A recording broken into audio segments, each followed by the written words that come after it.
இன்னைக்கு நம்ம பார்க்கக்கூடிய டாபிக் வாட்டரிங் டு பிளான்ட்ஸ். நிறைய பேருக்கு பார்த்தீங்க அப்படின்னா நம்ம வந்து ஆர்ஓ வாட்டர் யூஸ் பண்ணலாமா? இப்போ ஆர்ஓ வாட்டர் அப்படின்றத நீங்கள் பார்த்தீங்க அப்படின்னா ஆர்ஓவில் வந்து 2 டைப் ஆஃப் வாட்டர் இருக்குது. ஒன்று வந்து க்ளீன் பியூர் வாட்டர் ஒன்று வரும், இன்னொன்று வந்து வேஸ்ட் வாட்டர் அப்படின்னு ஒன்று வரும்.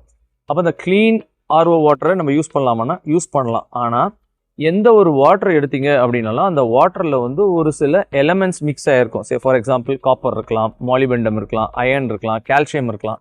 பட் இந்த ஆர்ஓலேருந்து வரக்கூடிய வாட்டர் பார்த்தீங்க அப்படின்னா டோட்டலாக வந்து ஆல் நியூட்ரியன்ட்டு அதுலேருந்து எடுத்துகிட்டு வெறும் பியூர் வாட்டர் கொடுக்குறாங்க. அப்போ இந்த பியூர் வாட்டரை நீங்கள் பிளான்ட்டை கொடுத்தீங்க அப்படின்னா அப்போது இந்த செகண்டரி எலமெண்ட்ஸ் பிளான்ட்ஸுக்கு ரிக்குவயர்மெண்ட்டு நீங்கள் அதுக்கப்புறமா ஆட் பண்ணுற மாதிரி இருக்கும். ஸோ அதனால் நம்ம வந்து ஆர்ஓ வாட்டரை அவ்வளோவா ப்ரிஃபர் பண்ண வேண்டாம் அப்படின்னு நாங்கள் சொல்லுவோம். பட் உங்களுக்கு அதுதான் அவைலபிளாக இருந்துச்சுன்னா கண்டிப்பாக நீங்கள் யூஸ் பண்ணலாம்.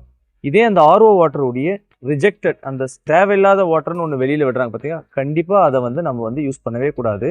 ஏன்னா அது ஃபுல் அண்ட் ஃபுல் மினரல்ஸ் தான். அதோடைய பிஹெச் லெவலை நீங்கள் மெஷர் பண்ணீங்க அப்படின்னா ஜென்ரலாக அது வந்து ஹெவிலி அல்கலைனாக இருக்கும். அப்போ அவ்வளவு அல்கலைனான ஒரு வாட்டரை நீங்கள் வந்து பிளான்ட்ஸுக்கு விட்டீங்க அப்படின்னா அந்த சாயிலுடைய பிஹெச் லெவலையே அது மாற்றிடும். அப்போ within few days or few மந்த்ஸ்லேயே பார்த்தீங்க அப்படின்னா அந்த டோட்டல் சாயில் வந்து ஒரு மலட்டுத்தன்மை, அதில் வந்து பெருசாக பிளான்ட்டே வளராத ஒரு தன்மைக்கு அது போகிறதுக்கான ஒரு வாய்ப்பு இருக்குது.